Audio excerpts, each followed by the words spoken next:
Jambo. Thank you for joining me for a virtual dose of vitamin Z as we bring the Detroit Zoo to you. My name is David, Education Specialist for the Detroit Zoological Society. Today, we are traveling all the way to Africa. From my map, right there. And close up will be just right there in a country called Tanzania. So today we are not doing Kenya. We are going to go to Tanzania, where we are going to talk about my encounter with one of the most dangerous animals. Not even the former president of America, Roosevelt, when he went there, loved anything to do with the buffalo. Not even the great explorers enjoyed the company of a buffalo. That is the African buffalo, sometimes commonly known as the Cape buffalo. It is one animal that is, for sure, will shake you if you encounter one. And here is one of those, one of the Cape buffaloes. Let me show you. Right there is the Cape buffalo. So when I went on safari, I took that picture, and you can tell he's not a happy camper. Anyone who comes close to him is an enemy. He considers everyone, anything suspicious except one of his own. And maybe even one of his own, he is still suspicious about his own kind. So always appearing very angry. And most of the time, if the buffalo, especially if they are lone buffaloes, those are the most dangerous. And so this is a story that happened to me while visiting Tanzania with a group of tourists. I was leading this group in a place called the Ngorongoro Crater. So that is the Ngorongoro Crater. Now, the crater actually is known to have one of the largest concentration of wild game than most other places you would find in Africa. So the story goes like this. The setting itself was on a very high area of the crater. And before we go on, how about you? What is the largest wild animal you ever encountered face to face? Or even one-on-one? What is the aggression level of that animal? For me, I knew that my aggression level was very high for that particular animal, the buffalo, going by the history. So this is a story about my encounter with that buffalo that left me really shaken to the bone. A few years ago, when I led those tourists there in a wonderful photographic safari, we entered Tanzania in the Ngorongoro Crater. And we were staying in this beautiful, nice place. I would call it the best setting you could ever imagine. But you know, some of these best settings, they also come with their own disadvantages. Well, you're not the only one, you humans, who love those best settings, but even wildlife. So some of the animals prefer to keep off this predator-rich floor of the crater.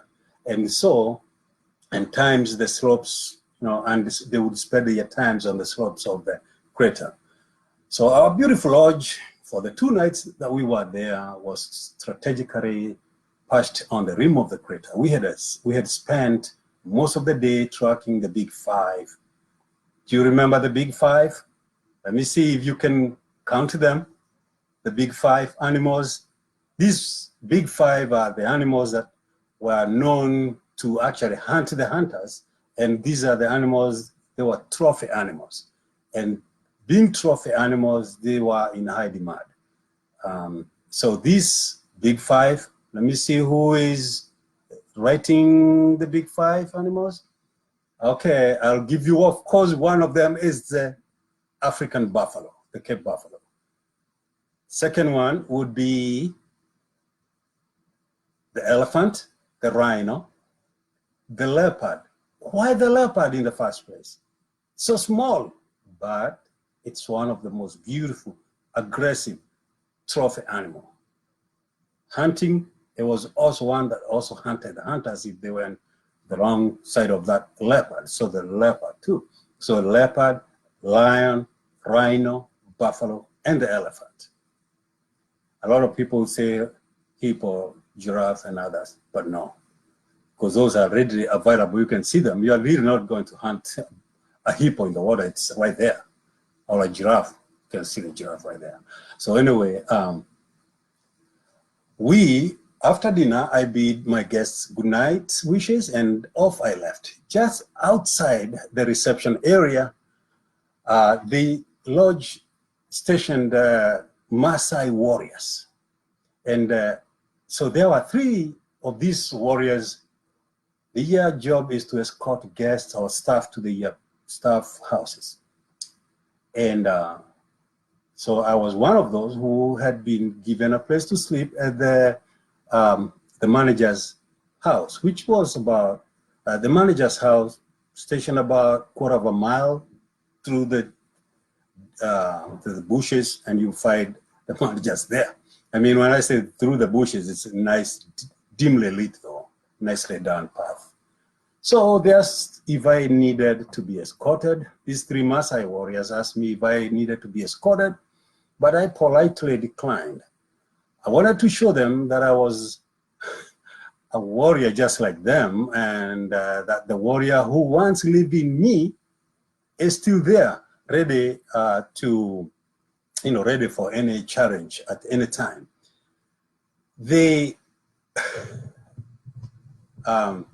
So they insisted that they come with me because that's their job. I still declined. The path to the manager's house was dimly lit with bushes on one side and open pasture on the other. I was sharing in that manager's room, house, because the lodge was full. So halfway through the journey to the room, walking, of course, walking softly, because you never know who is out there. So slowly I'm walking while checking side, left, back, and there, the instinct hit me. And the instinct was, there must be something that probably is not too far from me. So I squatted to my knees and knelt down a little bit just to check, especially if you're down, you're able to scan around and see the horizon. There, 25 yards away, was a Cape buffalo. That African buffalo, right there. One of the most feared animals in the world. His head was held high. I slowly stood upright without flinching. For a moment, no one made any move. I didn't know what the buffalo was thinking. I don't know, but for me, I know what I was thinking, like he's about to charge. Because it is said that no one escapes a buffalo. And here I am, one-on-one with eyeball to eyeball, face to face with the buffalo. After a short standoff, which to me seemed like a whole day. I mean, you can imagine. For me, it was a whole day. I slowly started to tiptoe. I tiptoed backward. Once I thought it was safe for me to quicken my steps, I was literally flying backward, back towards the place where I had left the warriors. And guess what? On seeing me on full flight, the warriors fell back laughing hysterically. And I'm like, laughing? You're laughing at me? Here I was, panting hard and almost out of breath. I don't speak Maasai language, but whatever they were saying surely tickled them big time. No wonder they laughed so much. Perhaps they were laughing at the fake warriors, the fake warrior, that's me. Well, I had to swallow the pride and beg them to accompany me. On reaching the place where the buffalo was and shining the flashlight, we saw not one, not two, but a whole herd of the buffaloes grazing. I think they recognized the Maasai because almost immediately they ran into the bushes down the sloping hillside of the crater. It was, we could hear the thunderers' hooves and bushes breaking as they disappeared into oblivion. We didn't see them. Well, it was a lesson for me. I had forgotten one important lesson to let that it's important. Let the locals do it. They know better. And do not leave your pride behind, especially in such a dangerous place. Let the guides who know that place better be your guide. And because they are familiar with the place. Now well, that became a story and has always stuck with me ever since. Who would forget it? Not me.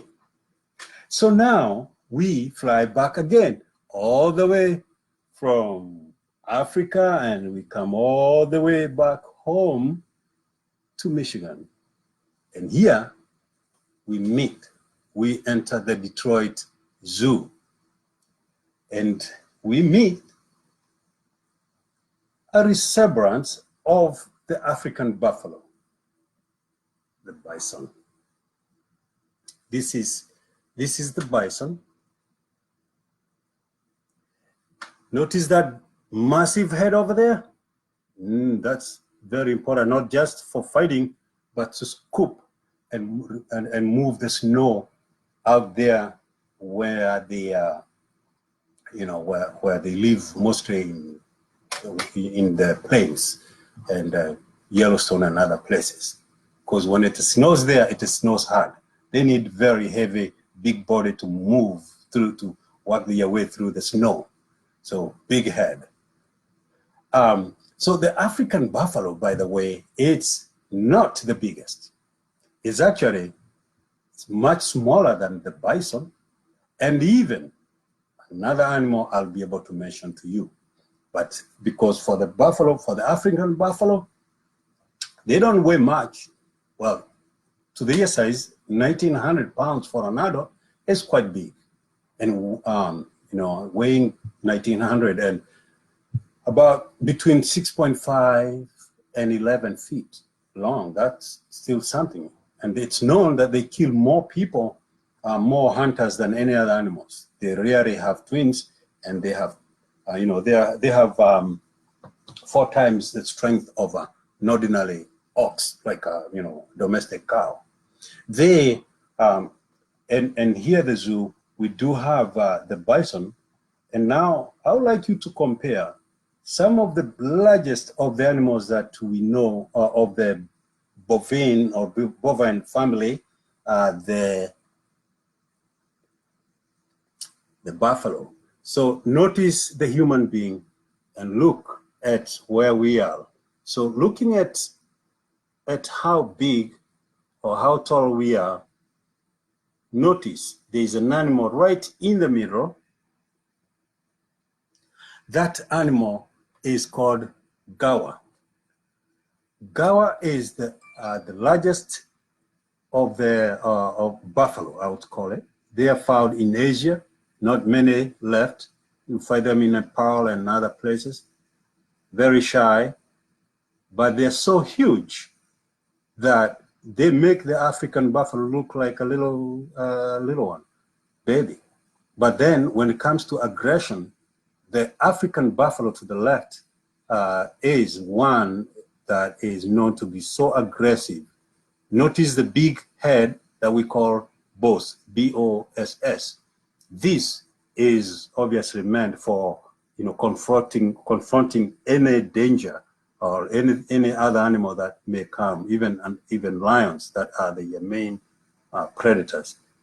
They are not one lion will not go for a buffalo, otherwise he will be courting death. Now, the gawa is also known to be an animal that is used by Red Bull. It's actually the picture that we see on Red Bull right there. That's a gawa found in Asia. The one, the bison to the left would have been much bigger, but around 400,000 years ago, when they moved from Asia to the Americas, they had to change, or probably through evolution. But they are still as big as you know, any other animal you would imagine. Here at the Detroit Zoo, we do have we have two of them, and these two, I'll show you. The two that we have, the Lakota and Dakota. The Lakota and Dakota, they are found in the African grasslands, and they will always be seen playing at times. Here we go. Show you something here.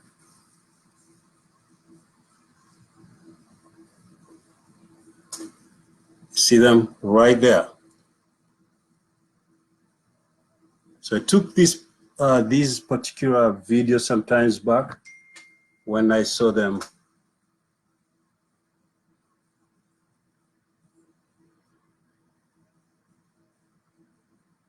Yeah, they're just awesome to look at and to, you know, enjoy, especially when they are running. They are known to be, you know, they're really enjoyable. So